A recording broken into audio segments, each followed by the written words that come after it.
Bueno, ¿qué tal?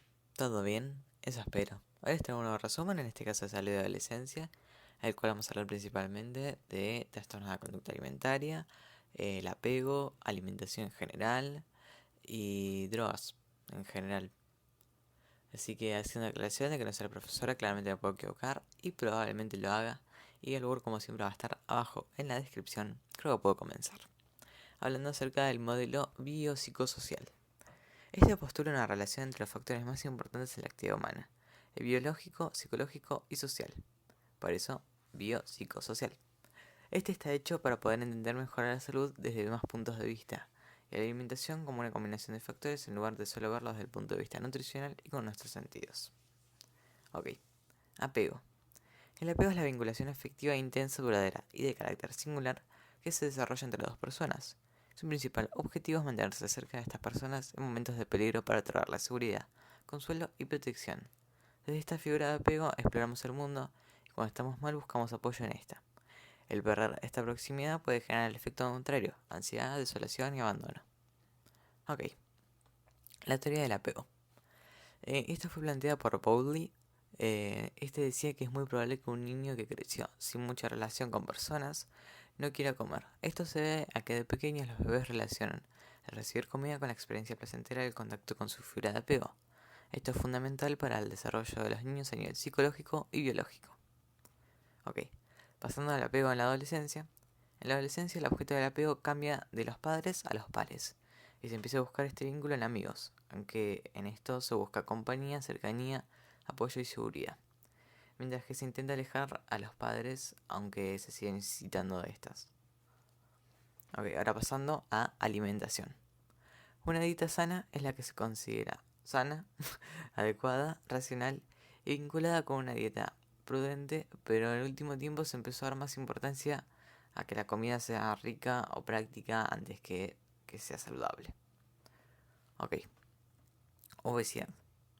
La obesidad fue definida en el 97 por la OMS como una enfermedad que se caracteriza por el aumento de grasa corporal. En la mayoría de los casos, esta se acompañada por aumento de peso cuya magnitud y distribución condicionan la salud de la persona. El sobrepeso se podría decir es la etapa anterior a la obesidad, siendo esta una persona que tiene entre 25 y 30 de índice de masa corporal, y la obesidad cuando tenés más de 30 de índice de masa corporal. Esto puede llevar a una baja autoestima y rendimiento, y al riesgo de contraer otras enfermedades más graves. La obesidad se da cuando empieza a tener más calorías de las que se gastan. Estas se previenen comiendo sana y haciendo actividad física, además del aspecto psicológico, solución de baja autoestima, bajo rendimiento o sociabilidad. Ok, desnutrición. La desnutrición se origina por la incorporación insuficiente de nutrientes esenciales para el organismo. Esta se manifiesta como retraso en el crecimiento y menor peso del esperado para cada edad. Estas también traen enfermedades y producen alteraciones hormonales.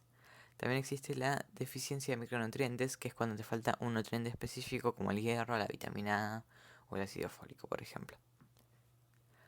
Ok, ahora pasando a los trastornos de la conducta alimentaria, factores que inducen a estos mismos. Los factores individuales son problemas relacionados con los ideales, los afectos de la personalidad. Factores familiares surgen de la identificación con un familiar con TDA, peleas a la hora de la comida que roscan el apetito o familiares sobreexigentes.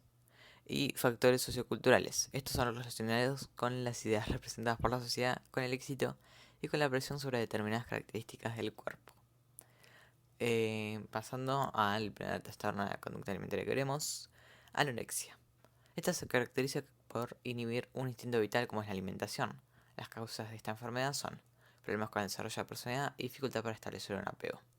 Estas presentan un rechazo a mantener un valor normal de peso y tienen miedo a tener obesidad incluso cuando estos están muy debajo del peso normal. Estos trastornos se asocian a personas muy perfeccionistas o a estándares de exigencias muy altos. Estas personas se tienden a aislar y generar cuadros depresivos. La gente con anorexia tiende a verse distinta, mucho más gorda de lo que en realidad es. En las mujeres esta produce amenorrea, pérdida del ciclo menstrual y se empieza a notar una pérdida de los caracteres definidos de cada género. Ok, ahora pasando a la bulimia. Este comparte la relación con la personalidad, la preocupación excesiva por el peso con la anorexia y la perturbación severa de la imagen corporal. La autoevolución y la estima se arrepiente del peso. a un punto en el cual se lleva a la persona a comer desaforadamente, los llamados atracones, seguidos de ejercicio exagerado, vómitos o cualquier fármaco para perder peso. Generalmente estos episodios se generan por estados de ánimos inestables, estrés generado por situaciones interpersonales o el hambre intenso debido a una dieta severa. Esto genera satisfacción momentánea, pero luego provoca autodesprecio, culpa y síntomas depresivos. Además, los vómitos recurrentes provocan una pérdida de esmalte dental. Bueno, ahora pasando al consumo. Adicciones. Las adicciones pueden ser calificadas según sus causas y conductas que las desencadenan. Adicciones de la conducta. En estas entran las adicciones al juego, al trabajo, a la limpieza, al internet, a los videojuegos, a la televisión, etc. Y adicciones de ingestión. Involucran el consumo de sustancias químicas o de comida. Sustancias químicas nos referimos a cualquier tipo de droga. Después, consumo. Existen dos tipos de consumo. El consumo problemático, aquel consumo en que haya una sustancia o no, afecta de manera crónica u ocasional la salud física y psíquica de una persona y su relación con los demás. No problemáticos. Aquellos que no afectan de manera significativa nuestras relaciones ni las actividades que realizamos. Ok. Características de las drogas. Según la OMS, una droga es una sustancia que, una vez introducida en nuestro organismo, modifica sus funciones. Las sustancias psicoactivas son aquellas que influyen sobre el sistema nervioso central, actúan sobre la actividad cerebral y el comportamiento psicológico del individuo, mientras que los medicamentos, su contracara, son drogas preparadas con una dosis establecida y presentadas de una manera para su comercialización. Ok, clasificación de las drogas psicoactivas o psicotrópicas. Estas se dividen en 4. Estimulantes. Estos estimulan el sistema nervioso central, actúan sobre receptores específicos de las membranas plasmáticas, favoreciendo la actividad de los neurotransmisores. Por ejemplo, la nicotina, cocaína, éxtasis, cafeína, etc. Los depresores. Estos adormecen el sistema nervioso central, induciendo el sueño, disminuyendo la ansiedad y produciendo efectos anestésicos. Por ejemplo, alcohol, opio, morfina, heroína, etc.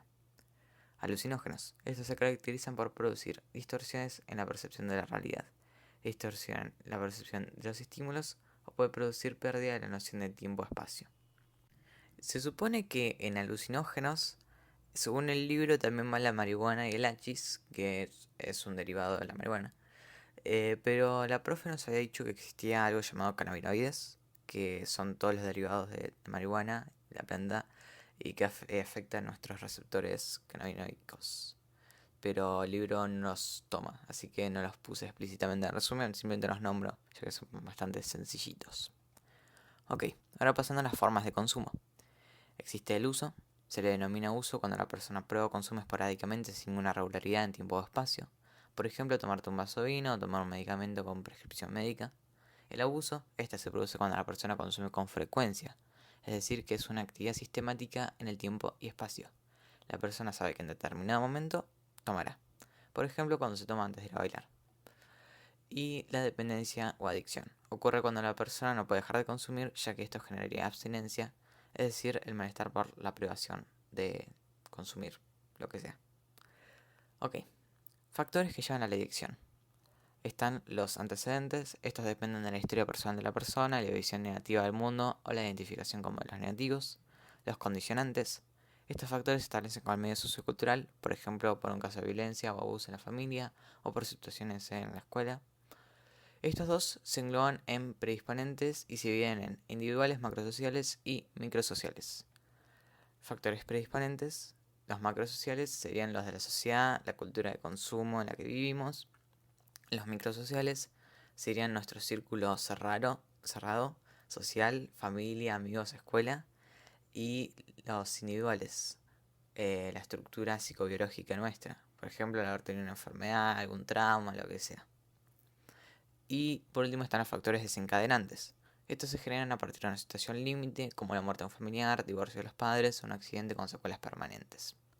Ok, fases del comportamiento adictivo. Primero está la introductoria, la primera fase. En esta se produce una etapa de enamoramiento en la cual no se puede vislumbrar los perjuicios de la droga y se toma en momentos determinados. Ok, mantenimiento. En esta se empieza a vislumbrar las consecuencias como los cambios de humor o conducta, aunque el enamoramiento termina cuando empieza la dependencia, donde empiezan las mentiras, la vergüenza, el aislamiento y se empieza a notar la abstinencia. Caos. Esta es la última etapa. el llamado tocar fondo, entre comillas.